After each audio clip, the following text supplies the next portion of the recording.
Hello guys, current affairs funda में आप सभी का स्वागत है। मैं हूं आपके साथ अभिषेक शर्मा और आज के इस वीडियो सेशन में हम 29 नवंबर तक के सभी इंपॉर्टेंट करंट अफेयर्स कवर करने वाले हैं। हमेशा की तरह आप इस वीडियो को अंत तक जरूर देखिएगा, आज भी आपको काफ़ी कुछ जानने के लिए मिलेगा।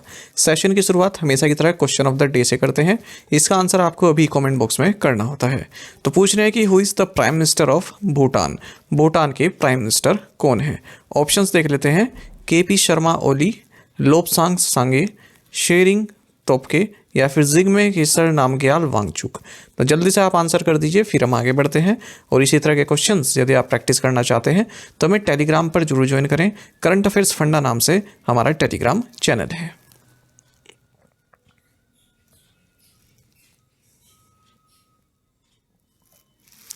What is India's rank in the Network Readiness Index 2024 NRI 2024? Network readiness index 2024 में भारत की रैंक क्या है? ऑप्शंस आपके सामने हैं और सही आंसर ऑप्शन भी है 49th। राइट साइड में आप टॉप 5 कंट्रीज देख सकते हैं इस इंडेक्स की। चलिए डिटेल में बात करते हैं। तो भारत ने अपनी जो रैंक है वो 11 पायदान तक इम्प्रूव कर ली है नेटवर्क रेडीनेस इंडेक्स 2024 रिपोर्ट में। तो भारत की रैंक 2024 में 49वीं है, बल्कि जो पिछले साल 2023 में भारत की रैंक 60वीं थी, 60th पोजीशन पर था भारत। अब किस पे है? 49 पर। अगर हम टॉप 10 कंट्रीज़ की बात करें तो इस इंडेक्स को टॉप किया है US ने, उसके बाद फिर Singapore, Finland, Sweden, south Korea, Netherlands, Switzerland, United kingdom, Germany और डेनमार्क आता है। कोई भी इंडेक्स आप पढ़ते हैं तो उसमें टॉप 10 कंट्रीज़ पढ़नी काफ़ी महत्वपूर्ण है और उसमें कौन सी एशियन कंट्रीज़ हैं उस टॉप 10 में, ये भी आपको मालूम होना चाहिए, क्योंकि एग्जाम का ट्रेंड इसी तरह से देखा जा रहा है, क्वेश्चंस इसी तरह से पूछे जा रहे हैं। इस रिपोर्ट में 133 इकोनॉमीज या आप कंट्रीज़ कह सकते हैं, उन्हें रैंक दी गई है 4 पिलर्स में उनकी परफॉर्मेंस के हिसाब से। 4 पिलर्स हैं technology, people, governance and impact. और इस रिपोर्ट को पब्लिश किया गया है पोर्टलैंड्स इंस्टीट्यूट के द्वारा, जो कि वॉशिंगटन बेस्ड एक इंस्टीट्यूट है। न केवल भारत ने अपनी रैंक स्कोर की है, बल्कि भारत का स्कोर भी इंप्रूव हुआ है। 2023 में जहां 49.93 भारत का स्कोर था, वहीं 2024 में 53.63 भारत का स्कोर हो गया है। इवन भारत ने फर्स्ट रैंक हासिल की है AI scientific publications, AI talent concentration and ICT services exports में। अगर हम लोअर मिडिल इनकम कंट्रीज़ की बात करें तो उसमें भारत दूसरे नंबर पर है, पहले नंबर पर वियतनाम है। भारत ने 5G सर्विसेज 2022 में लॉन्च की थी और global mobile broadband speed ranking में भारत 118 से जंप लगाकर 15वें पायदान पर पहुंच गया है। On which date will Black Friday is being observed in 2024? 2024 में ब्लैक फ्राइडे कब मनाया जा रहा है? राइट आंसर ऑप्शन बी, नवंबर 29। यूनाइटेड स्टेट्स में ब्लैक फ्राइडे ये साल का सबसे बिजिएस्ट शॉपिंग डे होता है और इसी के साथ जो क्रिसमस शॉपिंग है उसकी शुरुआत हो जाती है। क्रिसमस शॉपिंग सीज़न की यूनाइटेड स्टेट्स में जो भी रिटेलर्स हैं कई तरह के डिस्काउंट्स देते हैं वेरियस प्रोडक्ट्स पर। तो इससे पहले एक आता है थैंक्स गिविंग डे, ये आता है 4th थर्सडे, नवंबर के 4th थर्सडे को। उसके एक दिन बाद फिर ब्लैक फ्राइडे आता है। तो 2024 में जो थैंक्स गिविंग डे है ये 28 नवंबर को मनाया गया है और ब्लैक फ्राइडे 29 नवंबर को शुरू हो रहा है। आपको जानना चाहिए कि 29 नवंबर को ही International Day of Solidarity with Palestinian People observe किया जाता है। साथ ही 29 नवंबर को ही इंटरनेशनल जैगुआर डे भी मनाया जाता है। The Union Cabinet has approved Tato 1 hydro electric project and Heo hydro electric project in which state? केंद्रीय मंत्रिमंडल ने किस राज्य में टैटो 1 जल विद्युत परियोजना और हियो जल विद्युत परियोजना को मंजूरी दे दी है? ऑप्शंस आपके सामने है। Right answer option D, Arunachal Pradesh. Cabinet committee on economic affairs ने अरुणाचल प्रदेश में 2 हाइड्रो पावर प्रोजेक्ट्स को अप्रूव कर दिया है। इसमें इन्वेस्टमेंट लगेगी 3689 करोड़ रुपीस की। तो 1750 करोड़ रुपए तो 186 मेगावाट का जो टैटो 1 हाइड्रो इलेक्ट्रिक प्रोजेक्ट बनेगा उसके लिए दिए गए हैं। वहीं 1939 करोड़ रुपए 240 मेगावाट के हियो हाइड्रो इलेक्ट्रिक प्रोजेक्ट के लिए दिए गए हैं और दोनों ही प्रोजेक्ट शी योमी डिस्ट्रिक्ट अरुणाचल प्रदेश में आएंगे। इन प्रोजेक्ट्स को इम्प्लीमेंट किया जाएगा एक जॉइंट वेंचर कंपनी के द्वारा, जिसे इस्टेब्लिश किया जाएगा North Eastern Electric Power Corporation Limited और गवर्नमेंट ऑफ अरुणाचल प्रदेश के बीच में। Which Indian organisation receive the 2024 OPCW the Hague award? किस भारतीय संगठन को 2024 OPCW द हेग पुरस्कार प्राप्त हुआ? Right answer option A, Indian Chemical Council ICC। 2024 का OPCW द हेग अवार्ड ये इंडियन केमिकल काउंसिल को दिया गया है। एक ऑर्गेनाइजेशन है, Organisation for the Prohibition of Chemical Weapons, OPCW। तो इसकी जो conference of the state parties की मीटिंग हुई है, 29th मीटिंग थी ये द हेग नीदरलैंड्स में, उस दौरान ये अवार्ड दिया गया है इंडियन केमिकल काउंसिल को। केमिकल वेपन्स कन्वेंशन CWC ये 1997 में इफेक्टिव हुआ था और 193 स्टेट्स इसके पार्टीज़ हैं। OPCW का सेक्रेटरीट द हेग में है, ये कई बार पूछा जाता है, और ताकि वर्ल्ड जो है केमिकल वेपन्स फ्री हो जाए इसके लिए कार्य करती है। भारत ओरिजिनल सिग्नेटरी है इस कन्वेंशन का, यानी कि जब ये स्टार्ट हुआ था तभी भारत ने इसको साइन कर लिया था, और भारत की ओर से national authority chemical weapons convention ये रिस्पॉन्सिबल है इसके, इस ऑर्गेनाइजेशन के जो भी प्रोविजंस हैं उनको भारत में अप्लाई करने के लिए। 2013 में जो ये OPCW से नोबेल पीस प्राइज भी मिला था। Which battalions of the mechanized infantry regiment were recently awarded the president's colors? Mechanized infantry regiment की किस बटालियन को हाल ही में राष्ट्रपति ध्वज से सम्मानित किया गया? Right answer option B, 26th and 27th battalions. General Upendra Dwivedi जो कि Chief of the Army Staff हैं भारत के, इन्होंने प्रेसिडेंट्स कलर्स प्रदान किए हैं मैकेनाइज्ड इन्फेंट्री की 4 बटालियंस को, और ये सेरेमनी हुई है Mechanised Infantry Centre and School Ahilya Nagar में। तो जो मैकेनाइज्ड इन्फेंट्री रेजिमेंट है इसकी 26th and 27th बटालियंस, साथ ही जो ब्रिगेड ऑफ द गार्ड्स की 20th and 22nd बटालियंस हैं, इन सबको प्रेसिडेंट्स कलर्स दिए गए हैं। प्रेसिडेंट्स कलर्स का मतलब है एक highest, one of the highest honours होता है जो इंडियन आर्मी की मिलिट्री यूनिट को दिया जाता है। तो कलर्स का मतलब यहाँ पर क्या है, जो मिलिट्री यूनिट है उसका जो लोगो है या फिर जो उसका सिंबल है वो एक फ्लैग पर रहता है, मोटो उस पर लिखा रहता है, तो उस तरह का फ्लैग उनको दिया जाता है, एक सम्मान होता है ये। Who was the chairman of the SR group who recently passed away? SR समूह के अध्यक्ष कौन थे जिनका हाल ही में निधन हो गया? ऑप्शंस आपके सामने हैं और सही आंसर ऑप्शन डी है, शशिकांत रुइया। तो इंडस्ट्रियलिस्ट और SR group chairman Shashikant Ruia, इनका निधन हो गया है 81 की एज में। SR ग्रुप की स्थापना की थी इन्होंने अपने भाई रवि के साथ मिलकर। और कुछ ऑबिचुरीज देख लेते हैं। फॉर्मर सुप्रीम कोर्ट जज जस्टिस कुलदीप सिंह, इनका भी निधन हो गया है 92 की एज में। इन्हें ग्रीन जज भी बोला जाता है क्योंकि इन्होंने एनवायरमेंटल लॉज से संबंधित कई सारे फैसले सुनाए हैं और अपना इंटरेस्ट भी उनमें दिखाए है। सुमोटो इन्होंने उसमें अपनी पहल की है, जैसे एक ताजमहल है, ताजमहल को प्रोटेक्ट करने के लिए इंडस्ट्रियल और व्हीकल पोल्यूशन से, साथ ही जो सैंडलवुड ट्रीज हैं उनको प्रोटेक्टेड इन्वायरमेंट घोषित करने से संबंधित। भारतीय जनता पार्टी वेटरन और 7 time Varanasi South MLA Shyamdeo Rai Chaudhari, जिन्हें दादा भी बोलते हैं, इनका निधन हो गया 85 की एज में। वहीं उमा दास गुप्ता जो कि सत्यजीत रे की जो पाथेर पंचाली सीरीज़ है इसमें दुर्गा का रोल किया था इन्होंने, इनका भी निधन हो गया 84 की एज में। तो ये चारों की चारों ऑबिचुरीज महत्वपूर्ण है, खास करके first, second and fourth. What award did the Hindi film Pyre win at the 2024 Tallinn Black Nights Film Festival? 2024 Tallinn Black Nights Film Festival में हिंदी फिल्म पायर ने कौन सा पुरस्कार जीता है? ऑप्शंस आपके सामने हैं। Right answer is option A, audience award.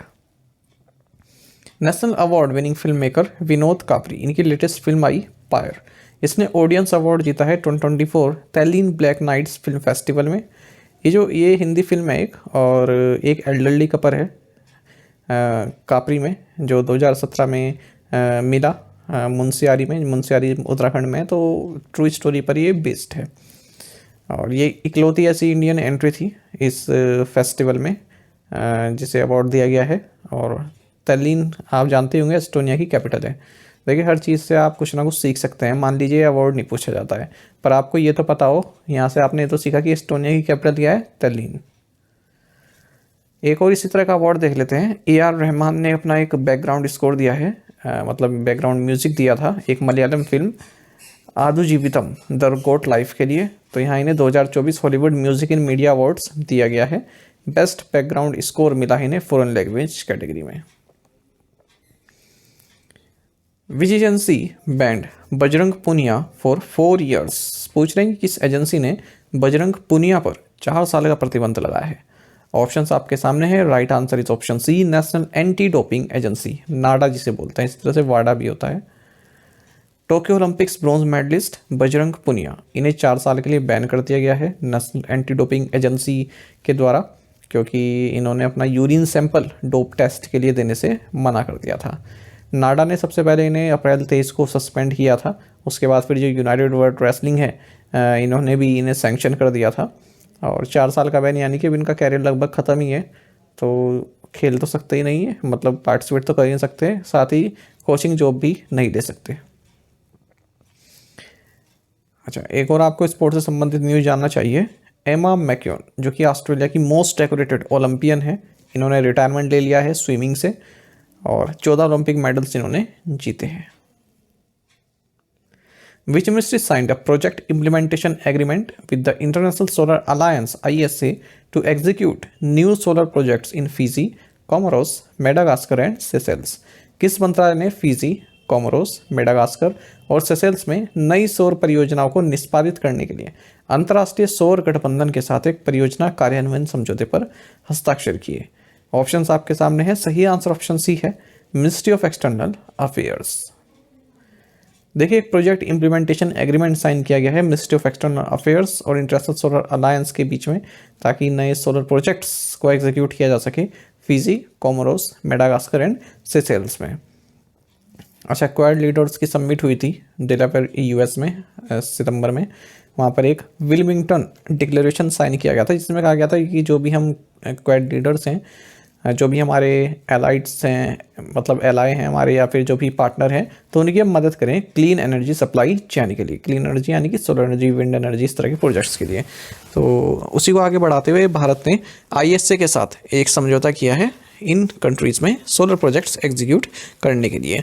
अब फिर से देखिए, अगर मान लीजिए क्वेश्चन ना पूछा जाए, पर आपको यहाँ से एक चीज़ ये दोबारा से फिर से रिवाइज हुआ है कि विल्मिंगटन डिक्लेरेशन किससे संबंधित है, तो क्वाड लीडर्स की समिट हुई थी, उससे संबंधित है। NABL recently signed an MOU with which organization to enhance quality assurance for temporary site testing laboratories? NABL ने हाल ही में अस्थायी साइट परीक्षण प्रयोगशालाओं के लिए गुणवत्ता आश्वासन बढ़ाने के लिए किस संगठन के साथ एक समझौता ज्ञापन पर हस्ताक्षर किए हैं? Right answer option C, CREDAI या CREDI। National Accreditation Board for Testing and Calibration Laboratories NABL, जो कि एक कॉन्स्टिट्यूएंट बोर्ड है क्वालिटी काउंसिल ऑफ इंडिया का, इन्होंने एक मेमोरेंडम ऑफ अंडरस्टैंडिंग साइन किया है Confederation of Real Estate Developers Associations of India CREDAI के साथ, ताकि temporary site testing laboratories recognise की जाएं सिविल इंजीनियरिंग प्रोजेक्ट्स के लिए। The aim of this MOU is to enhance the quality and reliability of temporary site testing laboratories in civil engineering projects. Department for Promotion of Industry and Internal Trade has signed MOU with which gaming platform to support entertainment startups. उद्योग संवर्धन और आंतरिक व्यापार विभाग ने मनोरंजन startup का समर्थन करने के लिए किस गेमिंग प्लेटफॉर्म के साथ समझौता ज्ञापन पर हस्ताक्षर किए हैं? Right answer option A, WinZO. Department for promotion of industry and internal trade ने एक मेमोरेंडम ऑफ अंडरस्टैंडिंग साइन किया है इंडिया के largest social gaming and interactive entertainment platform WinZO के साथ। तो ये अपने आप में पहली तरह का कोलेब्रेशन है जो TPIIT ने किया है, and it focus on building a robust ecosystem of over 2000 startups, innovators and students, providing them with mentorship, industry insights and access to global opportunities. तो जो भी स्टार्टअप्स हैं, गेमिंग स्टार्टअप्स हैं, एक तरह का उनको मार्गदर्शन प्रोवाइड कराएगा WinZO. India has signed which treaty aimed at harmonizing procedures for industrial design registration? Bharat ने औद्योगिक डिजाइन पंजीकरण के लिए प्रक्रियाओं में सामंजस्य स्थापित करने के लिए किस संधि पर हस्ताक्षर किए हैं? Right answer option D, Riyadh Design Law Treaty. Bharat ने Riyadh Design Law Treaty sign किए हैं, जिसका मकसद है कि जो रजिस्ट्रेशन प्रोसेस है इंडस्ट्रियल डिज़ाइंस का अलग अलग कंट्रीज़ में, उसको सिंप्लीफाई कर सके, आसानी से उसको कर सके।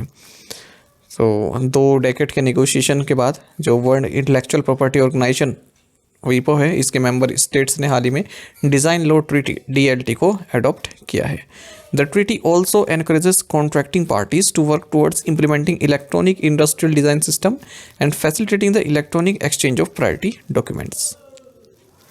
What is the 2024 word of the year as announced by dictionary.com? dictionary.com द्वारा घोषित 2024 वर्ड ऑफ द ईयर क्या है? Right answer is option B, डेम्योर।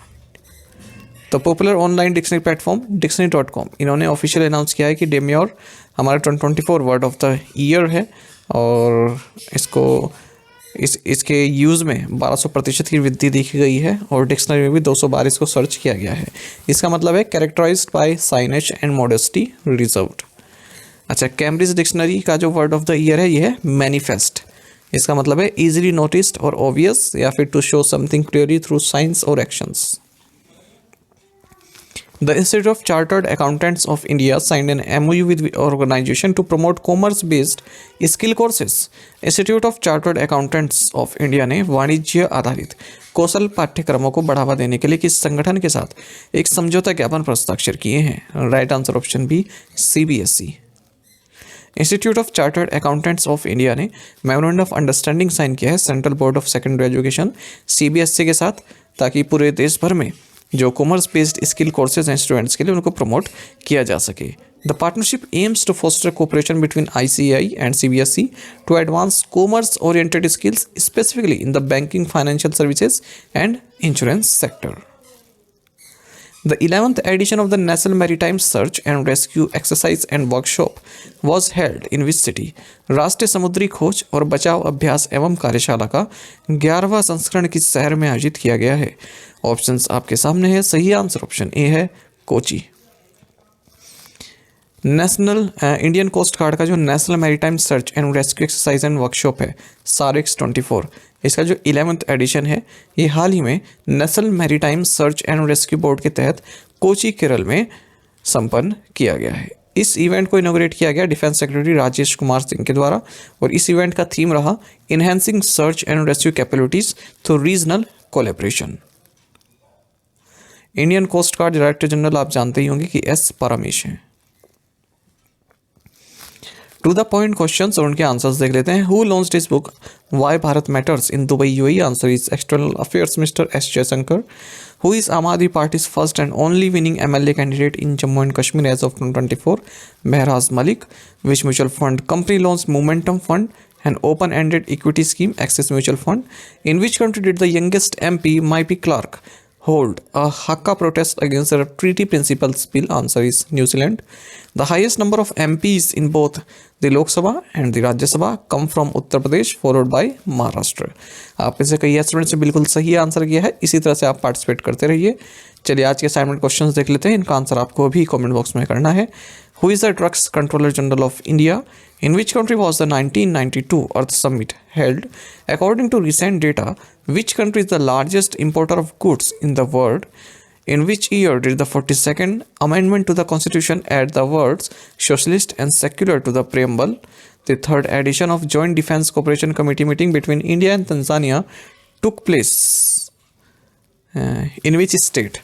ठीक है, तो इन 5 क्वेश्चंस के आंसर आपको कमेंट बॉक्स में करने हैं। 5th का आंसर तो आप इसमें दिख गया, कोई बात नहीं, आप फिर भी आंसर कर दीजिएगा 5 क्वेश्चंस के। ठीक है, ज़्यादा से ज़्यादा संख्या में पार्टिसिपेट करने की आप कोशिश किया कीजिए, आपका पार्टिसिपेशन बहुत कम होता जा रहा है, ऐसा मत कीजिए।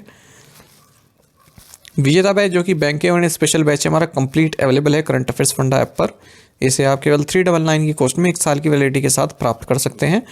30 वीडियो लेक्चर्स प्लस 30 PDF हमने इसमें आपको प्रोवाइड कराएं, जिसमें कंप्लीट बैंकिंग अवेयरनेस है, इंडियन इकोनॉमी के की कंसेप्ट्स हैं और इंश्योरेंस कवर किया गया है। डेमो लेक्चर्स देखना चाहते हैं, डेमो PDFs देखना चाहते हैं, वो भी हमारी करंट अफेयर्स फंड ऐप पर फ्रीली अवेलेबल हैं, उन्हें आप फ्री ऑफ कॉस्ट देख सकते हैं। तो न केवल आपके बैंकिंग मेंस एग्जाम में, बल्कि अगर आप PO का जैसे इंटरव्यू देते हैं वहाँ पर तो ये काफ़ी हेल्पफुल आपके लिए रहने वाला है। तो ये आपको हमारी करंट अफेयर्स फंडा ऐप पर मिल जाएगा। यदि आप हमारे daily current affairs PDF, weekly PDF, monthly PDF और हर महीने की banking and economic awareness PDF चाहते हैं तो करंट अफेयर्स फंडा का 1 ईयर मेंबरशिप प्लान आप ज्वाइन कर सकते हैं, जिसका लिंक आपको वीडियो के डिस्क्रिप्शन में या फिर फर्स्ट कमेंट में मिल जाएगा। आपको बता दें इस 1 ईयर मेंबरशिप प्लान के तहत जितना भी हमारा पीडीएफ कंटेंट है ये हम आपको 1 साल तक के लिए प्रोवाइड कराते हैं, जिसे आप डाउनलोड कर सकते हैं, प्रिंट आउट भी निकलवा सकते हैं। इसलिए चाहे तो आप करंट अफेयर्स फंडा ऐप को यूज़ कर सकते हैं या फिर अपने लैपटॉप या सिस्टम की मदद से वेब लॉगिन भी कर सकते हैं। कोई भी आपका एग्जाम हो, banking, SSC, railway, state, PCS, जहाँ पर भी जनरल अवेयरनेस या करंट अफेयर्स पूछे जाते हैं, सभी एग्जाम्स के लिए हमारा पीडीएफ कंटेंट काफ़ी यूजफुल है। इसमें आपको कैटेगरी वाइज क्विज भी प्रोवाइड करा रहे हैं, तो एक बार अगर आपने हमारे करंट अफेयर्स पढ़ लिए उनके बाद इन क्विज को अटेम्प्ट किया तो यकीन मानिए आपका करंट अफेयर्स सेक्शन काफ़ी स्ट्रॉन्ग हो जाएगा, काफ़ी अच्छा आप स्कोर कर पाएंगे आने वाले एग्जाम में। तो लिंक वीडियो के डिस्क्रिप्शन में या फिर फर्स्ट कमेंट में आपको मिल जाएगा, वहाँ से आप बाय कर सकते हैं। कोर्स से जुड़ी कोई भी जानकारी चाहते हैं तो हमारा कस्टमर केयर नंबर है 8448169188, इस पर आप व्हाट्सएप कर सकते हैं या फिर कॉल करके भी जानकारी प्राप्त कर सकते हैं। साथ ही करंट अफेयर्स फंडा को आप टेलीग्राम पर भी ज्वाइन कर लीजिए। करंट अफेयर्स फंडा नाम से हमारा टेलीग्राम चैनल है, यहाँ पर हम रेगुलर वीडियो अपडेट्स और करंट क्विज आप सभी के लिए डालते रहते हैं। साथ ही डिस्कशन ग्रुप में आप किसी भी क्वेश्चन का सोल्यूशन पा सकते हैं। Thank you guys.